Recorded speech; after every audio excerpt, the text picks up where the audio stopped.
Namaskar. Hello and welcome to PGurus channel. I'm your host Sree Iyer. It's not often that we get to hear voices from across the pond, as we call it. Today I have a very new guest, Richa Sinha, and she is from Scottish Hindu Foundation.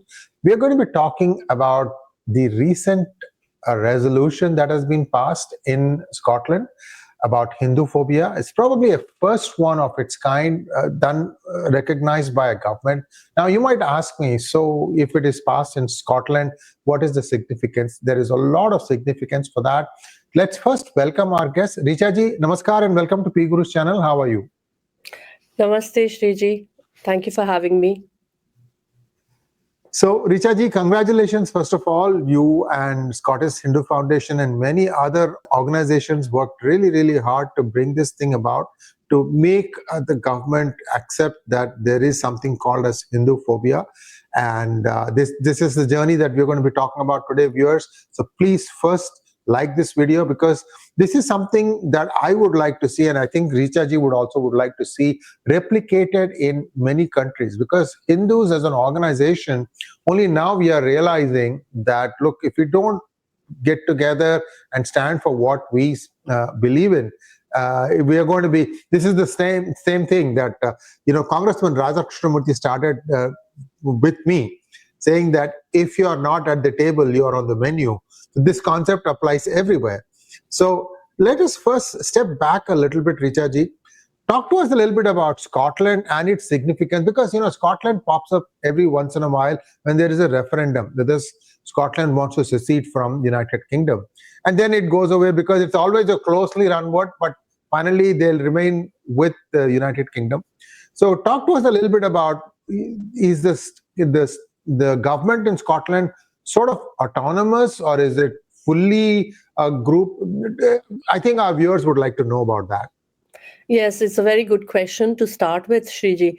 So first of all, Scotland is a part of the UK as we speak just now, but it has its own Scottish Parliament, which with its own devolved powers.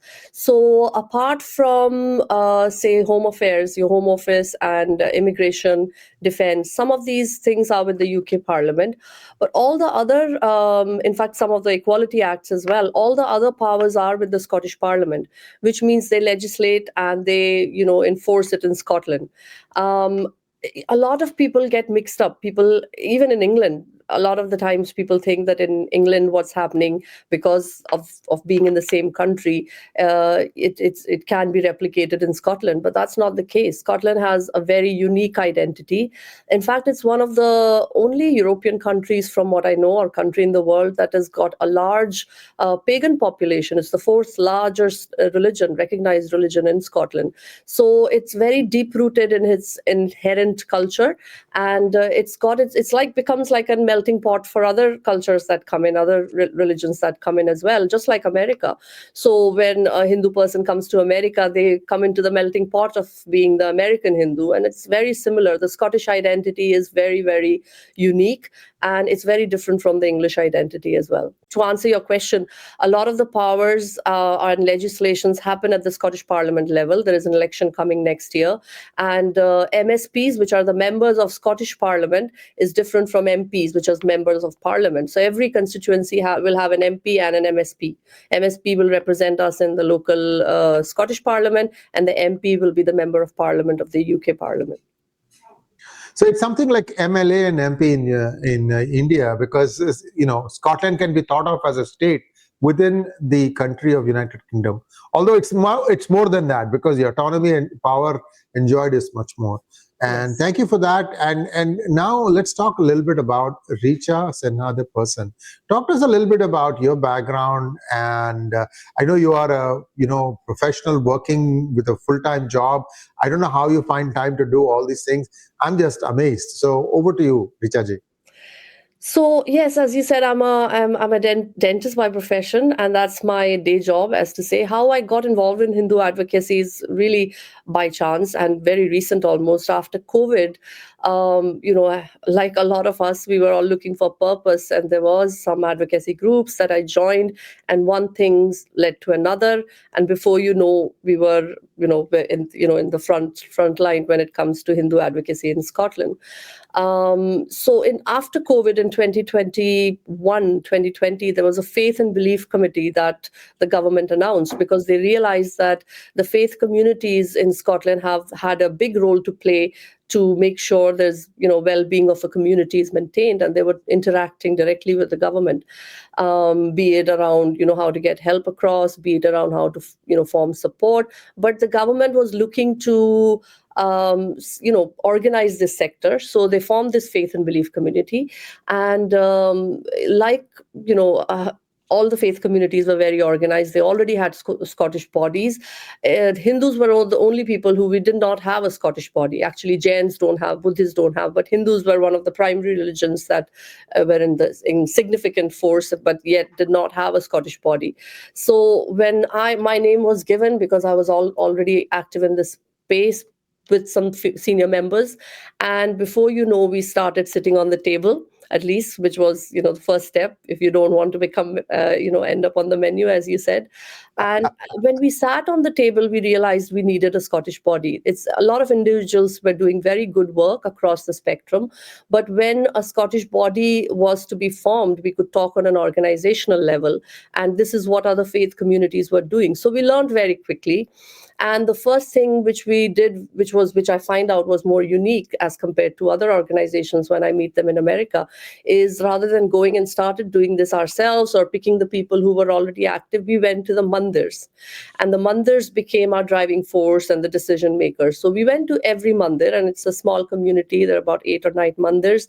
And the mandirs were made members. So the way the structure was organized, even though I was one of the founding members, the mandirs and the presidents of these mandirs were the directors of the organization, and there was a full-on constitution drawn up. There's elections every 3 years, so even though as a founding member I'm the chairperson, I will have to go back with a manifesto of what I've done and what I had presented and what I've done in the 3 years, and then the mandirs will re-elect me if they choose to, or if I do choose to stand again. And so there was a certain amount of democracy in the whole thing. Mandirs were still, as a primary institution, I always say, and I said this in yesterday's panel discussion as well, that the primary institution for Hindus were the joint family structure, and now that's, especially for people like us living abroad, it's moved on to the mandirs. So the mandirs become that hub of decision making and support system and things like that. So now all the presidents of the mandirs are directors, and it rotates. We have an executive committee with vice chair, general secretary, and there's changes happening there as well, because we are learning as we are growing. And because I was already in the faith and belief space, the Scottish Hindu Foundation was formed after I came into the faith and belief space. The two started communicating almost organically, and it became something very unique. Wonderful, wonderful. And, what's happening in Scotland could actually effectively be looked at as a template for many other smaller countries, which they may be having these kinds of organizations. Especially, I'm hearing that Hindu brothers and sisters of Switzerland are looking closely at the framework established in Scotland, because they are also trying to organize themselves. I mean, India has a very, very wide, large diaspora, probably in every country I can think of. But there are so many things that India does and Indians do. So this could be a very beautiful way forward. And we'll come to the main topic, which is the Hinduphobia resolution, in just a moment. But talk to us a little bit about, other organizations. Do you think that you may have now a structure in place that could help other, organizations to take it and move forward? Yeah. So one of the things we do very closely, Hindu advocacy space in the Faith and Belief Committee, where we're talking to the government, is our primary objective. But there was other areas that we thought that there was a little gap that we could fill. And one of those was in the space of, Hindu parent education and the religious education.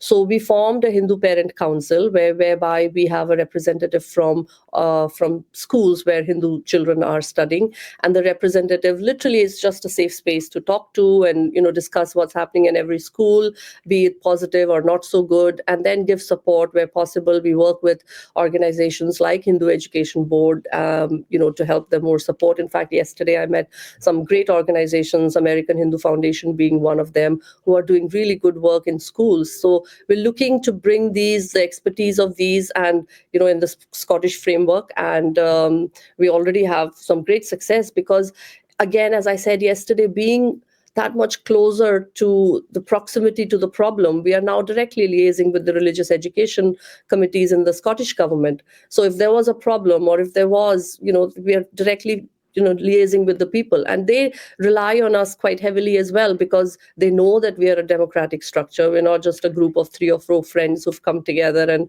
if the friends break up, this will break up as well.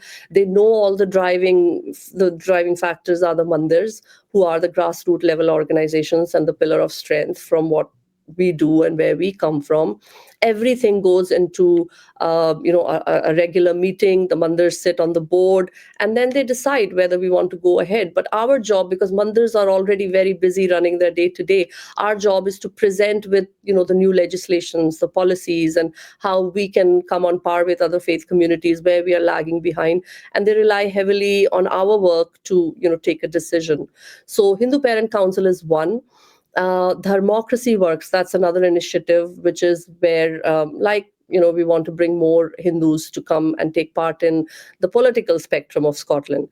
In Scotland, we have one Hindu MSP at the moment, which is not good enough as compared to what we see in other faith communities.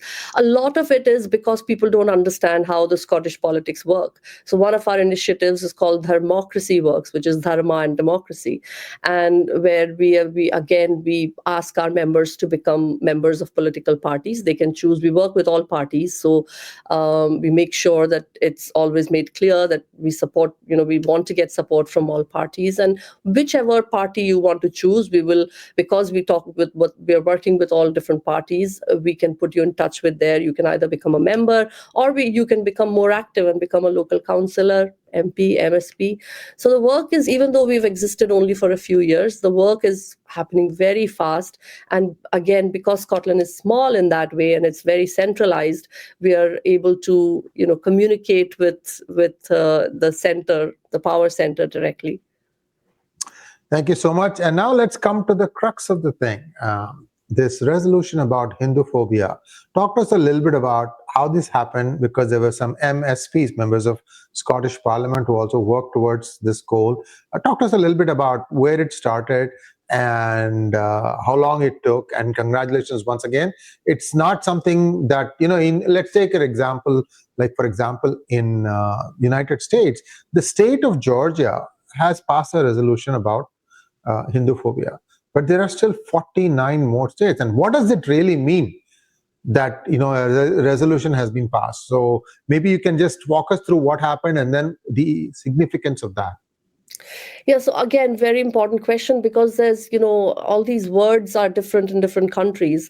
So what happened in Scotland, I'll take you right in the beginning. In April 2021, a hate crime bill was passed. Right, and the bill, like other countries, it was the first country in the world to criminalize hate crime. There was a lot of people who were for it, a lot of people who were anti it, but it passed. It passed in April 2021, which means it becomes a criminal act to offend someone on the basis of, and there was protected characteristics like age, like sexual orientation, like race, and religion was one of them, and religious prejudice was one of them.